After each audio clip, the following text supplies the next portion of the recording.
देखिए, ये एक माहौल बनाने की कोशिश की जा रही है कि दरअसल जो इस वक्त देश के ऊपर आर्थिक संकट है वो दरअसल या बेसिकली आप कहें तो ईरान युद्ध की वजह से है। हकीकत ऐसी है, ऐसा है नहीं।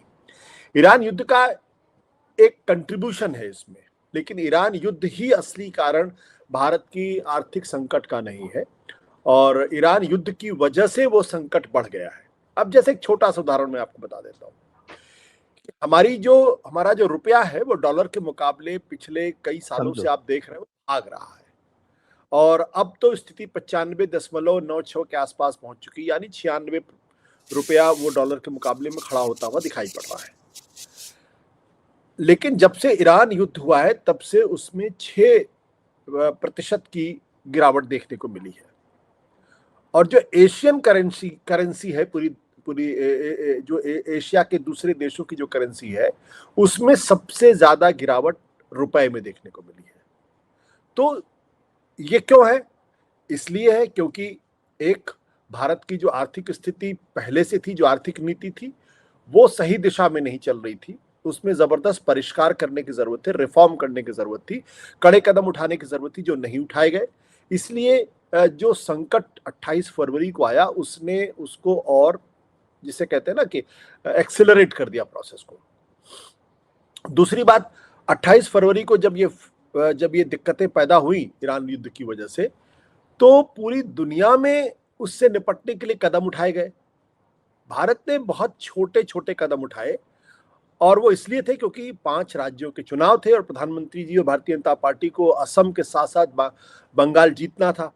तो अगर उस वक्त कोई कदम उठा लेते तो फिर वो दिक्कत पैदा होती, लोगों को जवाब देना मुश्किल हो जाएगा। तो आपको अच्छी तरीके से याद होगा कि चुनाव के दौरान लगातार ये कहने की कोशिश की गई कि देखिए भारत की अर्थव्यवस्था कितनी मजबूत है, पाकिस्तान, बांग्लादेश और दुनिया के दूसरे देशों की हालत खराब है और वो जो है वो उनके यहाँ क्या क्या कदम नहीं उठाए जा रहे इनसे निपटने के लिए, जबकि भारत में सब चंगा सी, ये माहौल बनाने की कोशिश की गई। चुनाव हो गए, 4 तारीख को नतीजे आ गए, बंगाल में भारतीय जनता पार्टी की सरकार बन गई, असम में जबरदस्त जीत हासिल हो गई। तब उनके पास ये मौका हो गया कि उन्होंने धीरे धीरे माहौल बनाना शुरू कर दिया कि देखिए ईरान युद्ध की वजह से भारत की स्थिति बहुत खराब होती जा रही है और आर्थिक स्थिति खराब, इसको ठीक करने की जरूरत है।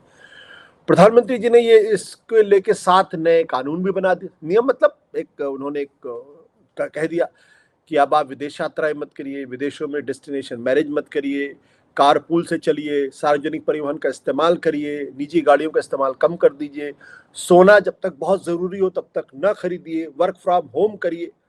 अब ये सब आपने कह दिया तो आपने एक माहौल बनाना शुरू कर दिया कि देश में जो है स्थिति ठीक नहीं है और लिहाजा सबको इसमें किफायती कदम उठाने की जरूरत है। और इसको उन्होंने देश प्रेम और राष्ट्रवाद से जोड़ दिया कि अब जो आदमी कारपूल नहीं करेगा, जो आदमी मेट्रो से नहीं चलेगा, वो पता चला देशभक्त नहीं होगा, क्योंकि इस वक्त देश को उसके त्याग बलिदान की जरूरत है। ये एक माहौल बनाया गया और फिर बहुत आसानी से आज सुबह 3 रुपए प्रति लीटर डीजल और पेट्रोल के दामों में बढ़ोतरी कर दी गई। अब ये जो कदम, ये कह सकता हूं भाई बहुत चतुराई के साथ ये कदम उठाया गया, बट मेरा बार बार ये कहना यह है कि सरकार की सबसे बड़ी दिक्कत क्या है कि आर्थिक नीतियों की जगह राजनीतिक नारों को प्राथमिकता और तरजीह दी जाती है। हम 2014 से, जब से प्रधानमंत्री नरेंद्र मोदी जी प्रधानमंत्री बने हैं, तब से क्या नारा चल रहा है? Make in India, vocal for local, आत्मनिर्भर, stand up India, startup India, तमाम चीजें। और ये कहा गया कि भारत 2022 तक मैन्युफैक्चरिंग सेक्टर में अपना उसका जो जीडीपी कंट्रीब्यूशन है वो 13-14% से 25% हो जाएगा। अब ये मैन्युफैक्चरिंग सेक्टर आज भी वही 12-13-14% पर ही टिका हुआ है। 2026 हो गया, 2022, और इस बारे में सरकार में कोई किसी तरीके की कोई दावेदारी नहीं की जा रही। आखिरी बार आपने कब सुना था कि भारत 5 ट्रिलियन इकोनॉमी होने वाला है? आखिरी बार आपने कब सुना था कि भारत 3rd लार्जेस्ट इकोनॉमी होने वाला है? ये नारे खत्म हो गए, क्योंकि भारत अभी तक 5 ट्रिलियन इकोनॉमी नहीं बना है और साथ ही साथ जो तीसरी सबसे बड़ी अर्थव्यवस्था बनने वाला था वहां से खिसक कर अब वो नीचे चला गया है। जापान और ब्रिटेन हमसे आगे निकल गए फिर, तो इसलिए नारा बेकार हो गया। तो सवाल इसी बात को लेकर यह है कि हमारी अर्थव्यवस्था में मनमोहन सिंह सरकार के बाद से जो बड़े कदम उठाए जाने चाहिए थे वो कदम तो नहीं उठाए गए, बल्कि उनकी जगह ऐसे कदम उठाए गए जिसकी वजह से हमारी अर्थव्यवस्था आज की तारीख में दुनिया के नक्शे पर अट्रैक्टिव नहीं है, कॉम्पिटिटिव नहीं है। इसलिए यहां पे आज की तारीख में इन्वेस्टमेंट नहीं आ रहा है, एफडीआई नीचे जा रही है, फॉरेन पोर्टफोलियो इन्वेस्टमेंट नीचे जा रहा है और भारत की अपनी कंपनियां भारत की जगह विदेशों में पैसा लगा रही। ये फंडामेंटल प्रॉब्लम है। आप एक्सपोर्ट आप आज की तारीख में कम कर रहे हैं, इंपोर्ट ज्यादा कर रहे हैं, तो जाहिर सी का बैलेंस ऑफ पेमेंट बिगड़ेगा, आपका करंट अकाउंट डेफिसिट बढ़ेगा। और हम चाइना को लेके बहुत ही बुलिश फॉरेन पॉलिसी के लेवल पे दिखाई पड़ते हैं। हकीकत क्या है, गलवान के बाद से भारत और चीन के बीच में यह कहा गया कि हम चीनी सामानों का इंपोर्ट नहीं करेंगे। चीनी सामानों का इंपोर्ट बढ़ गया है और आज की तारीख में जो चीन और भारत के बीच में व्यापार है उसमें $100 बिलियन नेगेटिव में चल रहे हैं, बल्कि ज्यादा चल रहे हैं, ट्रेड डेफिसिट है। हाँ, ये सब क्यों है? इसलिए क्योंकि जो कदम आपको उठाने चाहिए था आपने वो कदम उठाया ही नहीं, सिर्फ नारों में हम सरकार चल रही। तो ये असली कारण है जिसकी वजह से आज हमें ये पेट्रोल डीजल के दाम बढ़ाने पड़ रहे हैं। नहीं, लेकिन ऐसा भी तो है ना सर, आपने जो बात कही वो ठीक है, लेकिन कोई चुनी हुई सरकार, कोई लोकतांत्रिक सरकार, कोई जनहित का ध्यान रखने वाली सरकार या सोशलिस्ट गवर्नमेंट ये ध्यान रखती है कि जब तक बहुत जरूरी नहीं हो तब तक कड़े कदम नहीं उठाए जाए। अब सरकार 6 महीने पहले कड़े कदम उठा लेती है, आपकी बात को मान भी लेंगे भाई चुनाव की वजह से नहीं किया, ठीक है, क्योंकि ये तो फैक्ट है, लेकिन 6 महीने पहले बढ़ा लेती तो आप कहते कि अभी क्या जरूरत है, ऐसा क्या संकट हो गया कि देश में सरकार को कड़े कदम उठाने की जरूरत पड़ रही है? क्यों पेट्रोल जो आज महंगा हो वो 6 महीने पहले महंगा कर देती तो आप कहते कि क्यों किया है? अभी तो पैसा भी है, पेट्रोल भी है, डीजल भी आ रहा है, कोई संकट हुआ नहीं है। तो एक समय, जितना समय टाल सकती थी सरकार कड़े फैसले लेने का, उसे टाला गया। ऐसे क्यों नहीं देखा जा सकता इस बात? नहीं, ये सोच ही गलत है अपने आप में। और मुझे लगता है कि प्रधानमंत्री नरेंद्र मोदी के आने के बाद का जो सबसे खतरनाक नारा ये है कि आपदा में अवसर जी। मतलब जब तक संकट ना हो तब तक आप कोई कदम उठाए मत, आप चुपचाप बैठे रहे, अजगर की तरीके से सोते रहे, कुंभकर्णी नींद में सोते रहे। जब संकट आ जाए तब आप कदम उठाएं। ये जो सोच है ना, दरअसल ये दीर्घकालीन सोच की अनुपस्थिति की वजह से है।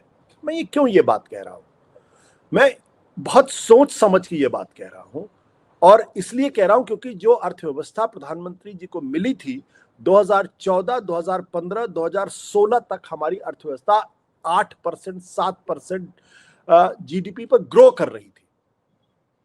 मतलब ये कोई मामूली बात नहीं थी। और जिस 2004 से लेकर 2014 की अर्थव्यवस्था को हम रबिश करने की कोशिश करते हैं, दरअसल वो भारत के लिए एक बड़ा स्वर्णिम काल था। और उस वक्त हमारी और आप जैसे तमाम लोगों की तनख्वाहें न जाने कितनी बढ़ी थी, आपको अच्छी तरीके से ध्यान होगा। 2008 के मंदी के बावजूद, जो मंदी थी उसे पूरी दुनिया को अपनी गिरफ्त में लिया था और मनमोहन सिंह की सरकार ने उसको बहुत कायदे से टैकल किया था। 2011 के बाद उसमें थोड़ी सी दिक्कतें पैदा हुई, भ्रष्टाचार के गंभीर आरोप लगे, लेकिन फिर भी प्रधानमंत्री की जो अर्थव्यवस्था मिली थी वो बढ़ रही थी। अब जब आपको याद होगा 2014 में जब नरेंद्र मोदी जी प्रधानमंत्री बने और अचानक पेट्रोल और डीजल के दाम अंतरराष्ट्रीय स्तर पर कम हो गए, तो प्रधानमंत्री जी ने क्या कहा था, भाई मैं तो लकी हूं, आपको याद है ना, मैं तो किस्मत वाला हूं। तो जब मनमोहन सिंह थे तो अंतरराष्ट्रीय स्तर पर क्रूड ऑयल के दाम बढ़ रहे थे, फूड प्राइसेस बढ़ रही थी, उसकी वजह से हमारे यहां इन्फ्लेशन बढ़ा था, लेकिन उसको टैकल काफी हद तक किया गया। हम जब प्रधानमंत्री नरेंद्र मोदी जी बने तो पेट्रोल डीजल के दाम नीचे जा रहे थे और अनाज के दाम भी नीचे जा रहे थे, उसका फायदा मिला। और चूंकि अर्थव्यवस्था के फंडामेंटल सही थे इसलिए हम 8% पे ग्रो कर रहे थे। अचानक 2000 एक दिन आप अचानक खड़े होते हैं और फिर कह देते हैं आज रात से जो करेंसी नोट है 85% वो बेकार, आपने डिमोनेटाइजेशन कर दिया बिना ये सोचे हुए कि इसका असर क्या पड़ेगा। वहां से जो अर्थव्यवस्था की कमर टूटी है वो अभी तक संभल नहीं पाई है। फिर आपने क्या किया, अगले साल जीएसटी लागू किया आनन फानन में, जिसकी वजह से जो लाखों जो small and medium scale industries थे, जो छोटे छोटे छोटे धंधे करने वाले थे, छोटी छोटी फैक्ट्रियां थी, उनकी कमर टूट गई। क्योंकि आप उनसे उम्मीद करते हो सॉफ्टवेयर में काम करेंगे, उनको बेचारों को तो हालत खराब हो गई, उसका नुकसान हुआ। और फिर आप अचानक कोविड आया तो आपने एक दिन अचानक खड़े होकर कह दिया कि आप पूरे देश में लॉकडाउन, दुनिया में सबसे कठिन लॉकडाउन हिंदुस्तान के अंदर लागू और पूरे 1 साल तक, 1 महीने तक लागू रहा। उसका उसका असर क्या हुआ कि जो रही कसी जो स्मॉल मीडियम स्केल इंडस्ट्रीज थी वो भी तबाह हो गई। और उसके बाद फिर ये कहा जाने लगा कि कोविड की वजह से भारत की अर्थव्यवस्था की हालत खराब हुई है। मैं आपको डेटा देना चाहता हूं, ये एक जिसे मैं कहता हूं ना कि ये सरकारें, हर सरकार आदमियों के, नागरिकों के साथ धोखा करती है या छद्म पैदा करती है या मिसगाइड करती है। जो कोविड के ठीक पहले वाला क्वार्टर था, जनवरी से मार्च तक का क्वार्टर 2020, क्योंकि हमारे यहाँ जो लागू हुआ है वो तकरीबन मार्च के महीने, मार्च के आखिरी हफ्ते में लागू किया। उस वक्त हमारी जीडीपी ग्रोथ उस क्वार्टर की 3.1% थी और पूरे साल की 4.2% थी। जो हमारा मैन्युफैक्चरिंग सेक्टर था उसमें नेगेटिव ग्रोथ थी 1.4%, कंस्ट्रक्शन इंडस्ट्रीज में 2.2% की नेगेटिव ग्रोथ थी, और एग्रीकल्चर अगर 5.9% पे ग्रो नहीं कर रहा होता तो हमारी जीडीपी जो 3.1% थी वो 3 के नीचे होती। इसका तो कोविड से कोई लेना देना नहीं था। और आपको अच्छी तरीके से याद होगा कि 2019 के लोकसभा के चुनाव में जो एक सबसे मजबूत मुद्दा था जिसको सरकार ने नहीं माना, वो ये था कि पिछले 40 साल की सबसे बड़ी बेरोजगारी, आपको याद होगा अच्छी तरीके से, नैसो का डेटा आया था, उसको सरकार ने मानने से इनकार कर दिया था। और जब चुनाव हो गए तो धीरे से अखबार में खबर प्लांट हो गई। अब देखिए, डीमोनेटाइजेशन की वजह से आपका जो ब्लैक मनी था वो दोबारा सिस्टम में आ गया, 99.9% ब्लैक मनी आपके सिस्टम में आ गई। तो डीमोनेटाइजेशन का क्या फर्क पड़ा, कुछ समझ में नहीं आया। तो डीमोनेटाइजेशन, गलत तरीके से जीएसटी का इंप्लीमेंटेशन और उसके बाद लॉकडाउन लगाना, ये 3 ऐसे कदम थे जिसको बिना सोचे समझे लागू किया गया, जिसका नतीजा हमारे साथ है। कोविड से पूरी दुनिया तबाह रही, कहीं पे लॉकडाउन हुआ, कहीं पे लॉकडाउन, लेकिन जिस तरीके से हमारे यहां लॉकडाउन लगाया गया उसका यह नतीजा था। यही कारण था कि दुनिया की बड़ी अर्थव्यवस्थाओं में सबसे ज्यादा नेगेटिव या कॉन्ट्रैक्शन या जो कॉन्ट्रैक्शन था वो भारत की अर्थव्यवस्था में था। -26% अगर मैं याद कर पा रहा हूं तो मुझे जहां तक ध्यान पड़ रहा है।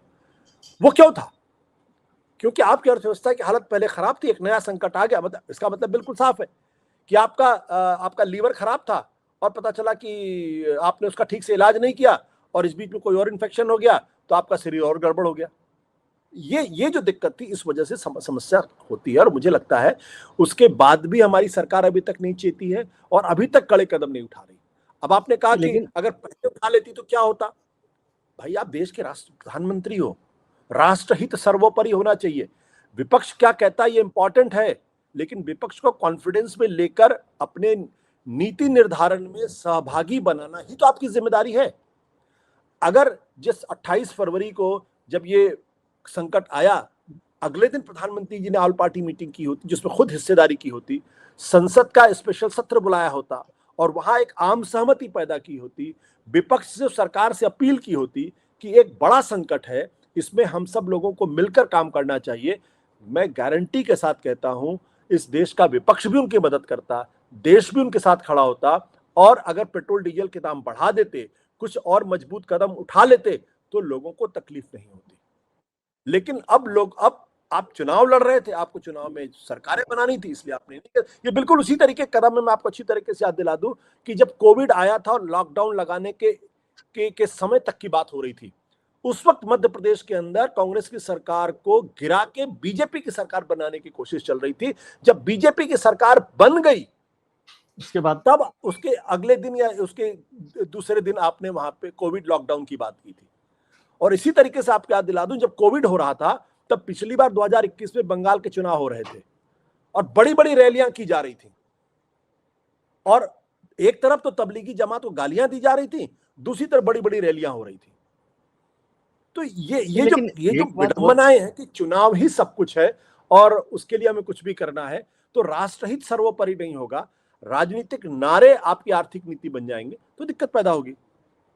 नहीं, लेकिन सरकार ने कहा कि भाई जब ये जंग शुरू हुई 28 फरवरी की आप बात कर रहे हैं, तो दुनिया भर में देशों में पेट्रोल के दाम बढ़ गए, पेट्रोल का और ऑयल प्रोडक्ट्स का, क्रूड ऑयल का संकट खड़ा हो गया बहुत सारी जगह पर, क्योंकि शिप्स नहीं आ रहे, टैंकर्स नहीं आ रहे, सब चीजें हुई।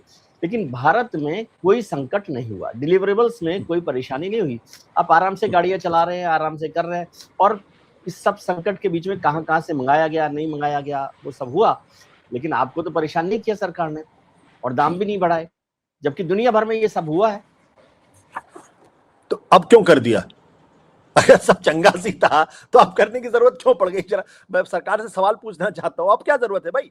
सब चंगा है, अभी भी गाड़ियां चल रही हैं। क्या प्रधानमंत्री के कहने के बाद हर आदमी मेट्रो पे चलने लगा है क्या? कोई नहीं चल रहा। क्या लोगों ने सोना खरीदा बंद कर दिया? क्या नहीं कर दिया। विदेश जाना बंद कर दिया? नहीं बंद कर दिया। नाटक नौटंकी जरूर हो रही है कि आप देख लीजिए केंद्रीय मंत्री जो है वो ट्रेन से जाते हैं और उसके बाद वो तिपैया वाहन पे बैठे हुए दिखाई पड़ते हैं। ये नाटक देख, प्रॉब्लम क्या है कि ये सरकार आधे समय तक नाटक नौटंकी में ही चलती रहती है।